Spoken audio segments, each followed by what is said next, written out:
Smackdown! 9/18/2003. This is the go-home show for Day of Reckoning 2. We open with The Undertaker, our television champion, defending against former television champion Maven Huffman, the man who lost the title to Mark Henry, who then subsequently isn't champion because him and Brock Lesnar went and destroyed the ring. Exactly. But in this match, The Undertaker comes down to the arena, or to the ringside by himself, because Chuck Palumbo got caught up in the chaos of the LLC and the MPAA, the never-ending gang warfare that is plaguing Smackdown, which Stephanie is creating a solution for at Day of Reckoning. There you go. But, you can only do so much, and they're on the week-to-week shows. And people tend not to listen. Yeah. Undertaker beats Maven. This is a match that happened. Maven did make his name off of drop kicking The Undertaker. Legendary moment. But when the match ends, when The Undertaker retains, that is when Paul Heyman, post-match, cuts a promo telling everyone that The Undertaker sees this as his yard. But Brock Lesnar, the beast that he is, he's never been really comfortable being held on a leash. So, Undertaker, just know that this Sunday,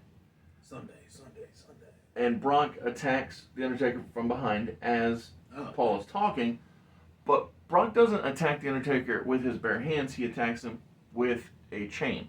Oh, wow. And so, Paul says, you may call this your yard, you may think you're the big dog here, but come Sunday, you're going to be chained via this dog collar to the world's most dangerous man, wrestling's most dangerous man, Brock Lesnar. And so, for the first time in Alpha Entertainment Worldwide history, this isn't Paul, this is me talking to you, but we're doing a dog collar match between the man who thinks it's his yard and the man who thinks he should walk away with everything, that being Brock Lesnar. I love it. This is quickly becoming my most gimmick-heavy, but also, let's say... Honestly, it's about time, you know what I'm saying? You've been taking it easy on gimmicks for a while. Correct. I felt like I've been the only one doing it. So, Hell in a Cell with a 3-on-3, faction-on-faction. Faction-on-faction warfare, yeah. I'll just spoil what's coming at Day of Reckoning. Mark Henry will return and be on the side of the MPAA. It's been implied, it's not been said blatantly, but I'll just say it. Mark will return on Sunday. But not only are we having a 3-on-3 Hell in a Cell match, we're having a father versus daughter I Quit match and a dog collar match for the undisputed title. So all for it. At Day of Reckoning, it's going to be a bloody bloody good time. Literally. So Hard Buddy Hardy comes out. He's accompanied by the Iron Addicts. But this is the real reason why Matt is in this group, I swear. He's here because Matt Hardy is a fun and good promo. So Matt comes out and he's bragging about injuring Shelton Benjamin. And just ignoring the fact, brushing off the idea that they lost? Yeah, that Team Angle won. And considering the fact that Shelton is hurt, enough for Matt to believe that he and the Iron Addict should get a shot at the Team Extreme Tornado titles that he helped found. Oh yeah, I forgot about that. Yeah, it was his. It was his idea. Yeah, it was his intelligence that. What a brilliant man. That expanded the formerly cruiserweight tag titles into the Team Extreme Tornado titles. Of war. So he gets interrupted. His promo gets interrupted. Right. By Scott Steiner, Lance Storm, and Booker T, the best first generation. And Booker lays down the challenge. He says that not only did you lose last week, sucker, but if you and any two of your compatriots want to get in the ring with us, you'll also lose tonight. But even if, let's say you do win. If you do win, I think that you might earn yourself a title shot, but you're not going to because we're the best first generation. And the match happens because Matt is an egomaniac and he accepts. But Booker is correct. He, Scott, and Lance Storm do win when Booker T hits a scissors kick on Matt Hardy. Yeah, as you do. Earning BFG a tag title shot at Day of Reckoning. Good stuff. In reference to said champions, out comes Nunzio, Dupree, and Sylvan, presenting those titles, acting all stuck up as they do, and they are taking on local North Carolina competitors. I only wish I knew for sure, but in my mind, it's like Christian York and the like folks that are in that mold of the Hardy Boys or have that Hardy Boys energy exactly from the same town. Thank you for being here at Mr. Super Oz. This video is going out, and this channel only exists because I, Oz, founded Gamble Comics, which first release was Everlasting Survivors, a 68-page graphic novel called All Day Long. Available now. Follow the link in the description that will take you to gamblecomics.com. While there, you can get hats, shirts, posters, much, much more, but most importantly, the story itself. And so Nunzio wins because, you know, they are champions, and they're taking, exactly, they're fighting locals. After the champions beat the local boys, we get a recap of the entire goings-on of the Layfield League of Champions, their formation by John Bradshaw Layfield stabbing the MPAA in the back, and all the things that have led to the impending Hell in a Cell match on Sunday. And after that, Rey Mysterio with Eddie Guerrero takes on Spike Dudley, the two men that will be challenging Billy Kidman at Day of Reckoning for his Cruiserweight Championship.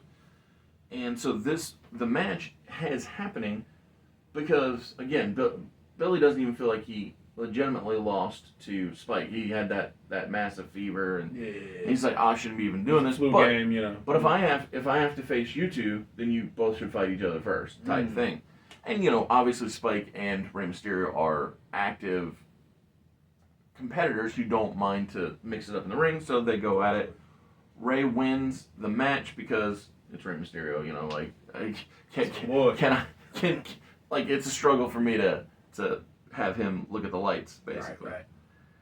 And so, after Rey wins, Eddie gets in to celebrate with him. He picks up the mic and he says that he and Rey keep having run-ins with XL Factor. And so, Eddie doesn't care which one of the three of them, whether it be Nathan Jones, A-Train, or Big Show, but whichever one of you wants to step up on Sunday, I'll defend my Intercontinental title against you then. Got it. So, in the semi-main, we have Matt Cappotelli. Well, actually, take that back. This is the main event match, but there's a main event segment to come after. Got it. So this is the main match. One more to go. Correct. So, Matt Cappotelli is taking on Danny Holiday. But much like how your show ended with hands, crazy chaos, whether it be Dudley's, Rob Van Dam, Evolution, all the women of the roster, basically, minus a couple. Minus like 2 or 3.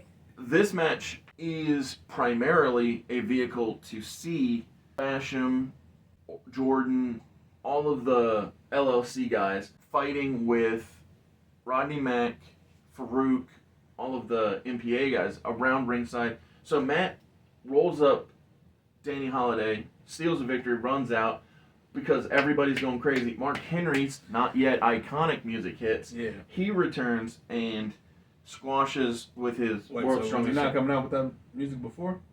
I feel like he doesn't have the iconic music right now. I feel like it doesn't come till. I feel like he didn't get it until WrestleMania 22. I almost said 2022. How about which was not. I'm about to say he's a little retired, but not anywhere near the truth. But I feel like he got it around the WrestleMania 22 time frame. Dang, is that right? It feels right. Dang. Because that was when he got elevated to main event status, yeah. and that music really fit with his. Did you wrestle Taker in that Mania? He did. Is that the one I'm remembering? Okay. Yeah. But even before that that, would make sense, before that, earlier in that year, wasn't he like challenging for the world? Kurt Angle and yeah, exactly. And so was that Rumble? Was that what it was? It was that a was the one Rumble Taker or came Battle, something like that. I think that feels right. That feels right. But I feel like it's still a couple years before. I'm about to say we got some time basically. But regardless, he comes back here and the baby faces go over strong in the fight. Yeah. But it still won't be fully resolved until the pay-per-view. Exactly. I'm about to say this is the warm-up before the actual. Exactly. So the show actually closes with Vince McMahon calling out Stephanie for a one-on-one, face-to-face contract signing where he is giving her the ability to quit before the match starts. Quit before you quit.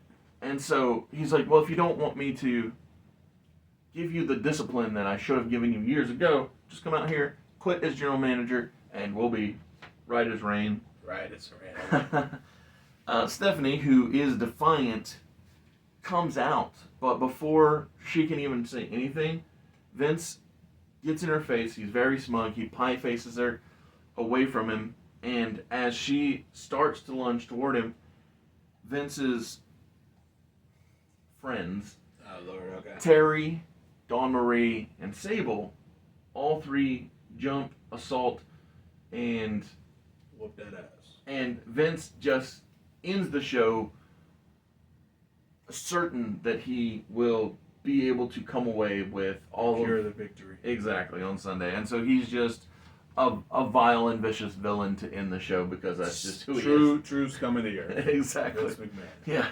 Yeah. I see some things haven't changed. If he was a little shorter, I could definitely see Vincent Kennedy McMahon wanting to be Maxwell Jacob Friedman's character. Like, I am a scumbag. that type of thing. Or, if you want to look at the opposite way, like I could totally see MJF thinking that he is Vince McMahon because of his scumbag nature. Scumbag.